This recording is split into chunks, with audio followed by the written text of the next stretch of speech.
Hi, I'm going to talk about the 2012 Academy Awards, a annual ritual that, along with a lot of the rest of you watching and listening to this, that I uh, subjected myself to watching. And when I was a child, and you had people like Bob Hope or Johnny Carson hosting, in the era when it was still like watching Exalted royalty from Mount Olympus, and that was, interesting as a child, and you got to see what grown-up glamour looked like. And then as I got older,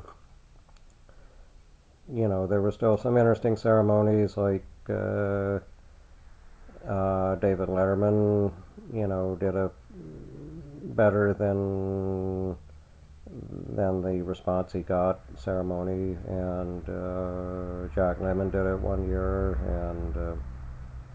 and then of course this year uh, was going to be Brett Ratner producing Eddie Murphy as host, which probably, if it had happened, would have frightened the Academy.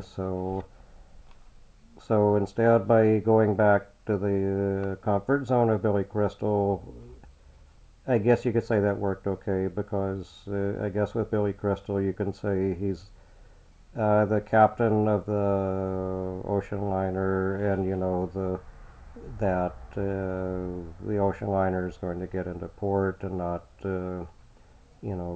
fall over on its side anywhere because nobody's paying attention. And I guess with Brian Grazer, he had the overarching theme of,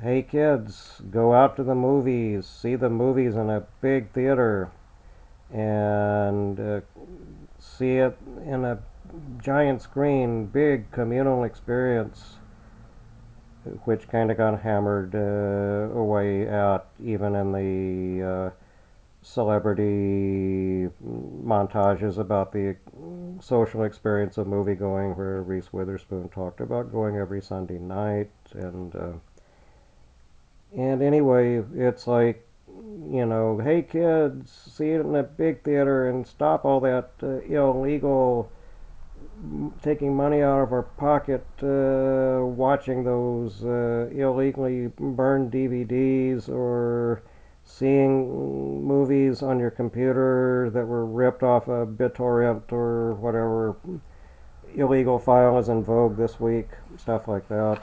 And I guess the thing is, though, and I never could bring myself to see The Help, but when, like, you make a cartoon about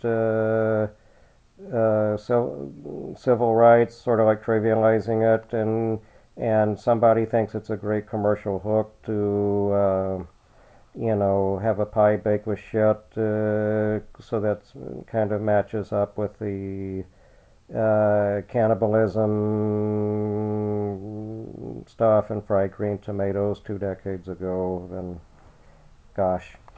But anyway, so I won't go on forever with this. I'll look at categories. Best Picture, The Artist, expected. Leading actor, Jean Dujardin in The Artist, expected. And if you see I saw the first OS 117 film, and it's safe to say that Dujardin can play, clueless and incorrect about as well as Sacha Baron Cohen. Supporting actor, Christopher Plummer, beginners, expected. Leading actress, Meryl Streep in The Iron Lady, unexpected.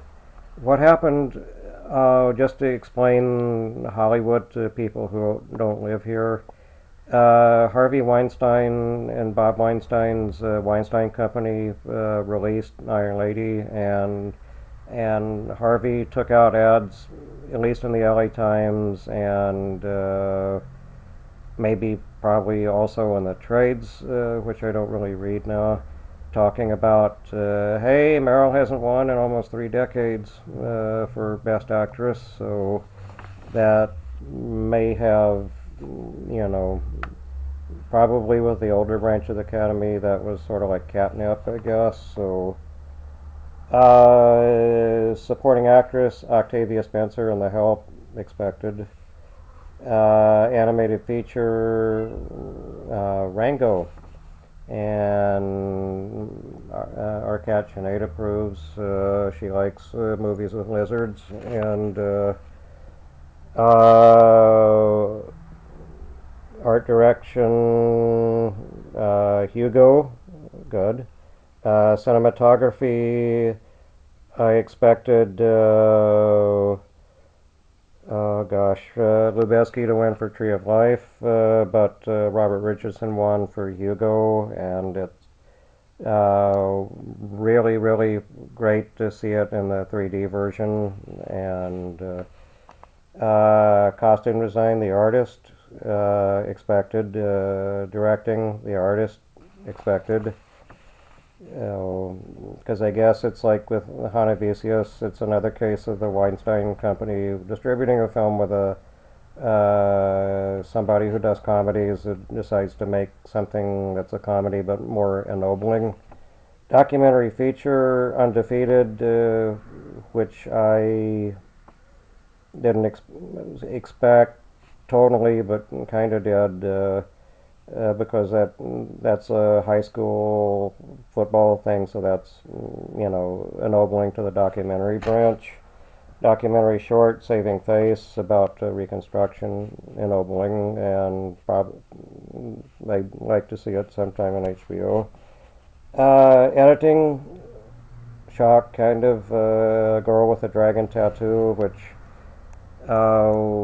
if you remember actually seeing the American Dragon Tattoo, some of it kind of like clumps along with all the exposition, so maybe they're talking more about the scenes when Fincher's depicting violence or aberrant sexual activity, about how those are cut together. Foreign language film, a Separation, well-deserved, excellent film. And interesting that they had, when the director got up to give his speech, they had got over to Steven Spielberg, sort of like, well, does the Emperor approve, kind of thing. And makeup, Iron Lady, deserved. You could put Meryl and Maggie side by side and not tell the difference. Original score, the artist expected, even though it's an original score that lifts from other once original scores like Bernard Herrmann's Vertigo. Song Manor Muppet from the Muppets. Well, you knew a Disney film would win, especially when there's one song from a non-Disney film and there's only 2 nominated songs.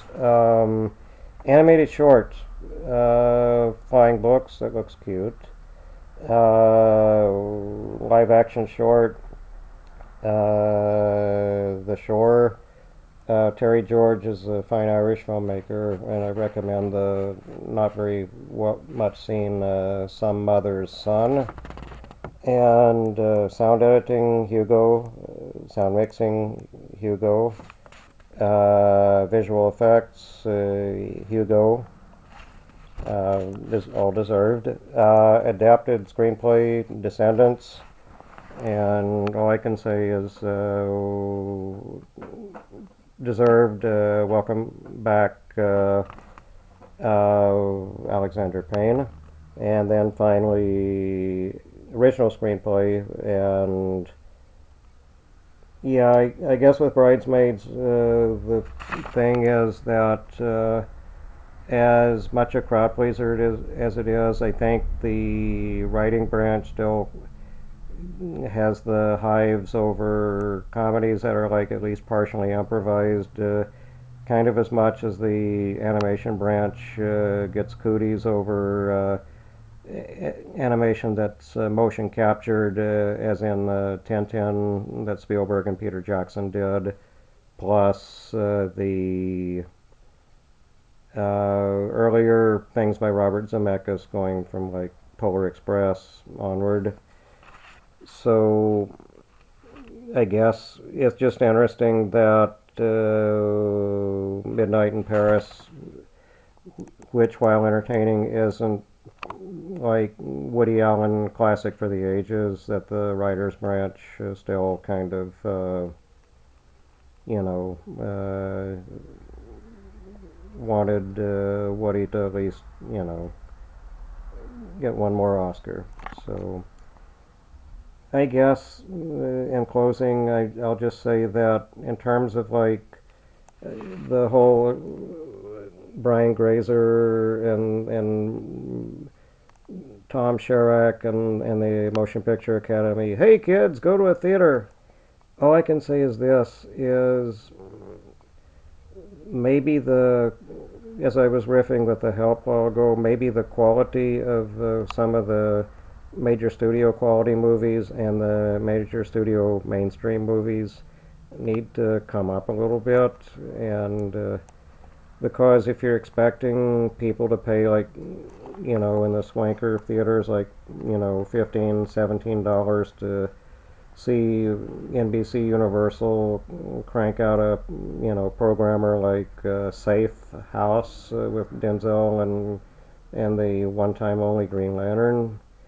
It's like if you're going to charge that much, make a really good movie, or otherwise what you're doing is creating the kind of disposable razor type of thing that makes young people of this generation and then generations after devalue movie going enough to where they'll just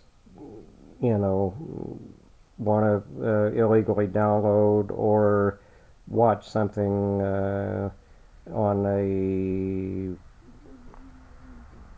cell phone, or even like the super tiny screen things of the earlier generation iPods. It's like, folks, either make better movies or reduce the admission prices to something like $7. It's doable. The chemical equation can be balanced. It's doable. And that's all I have to say about the 2012 Academy Awards. Thank you.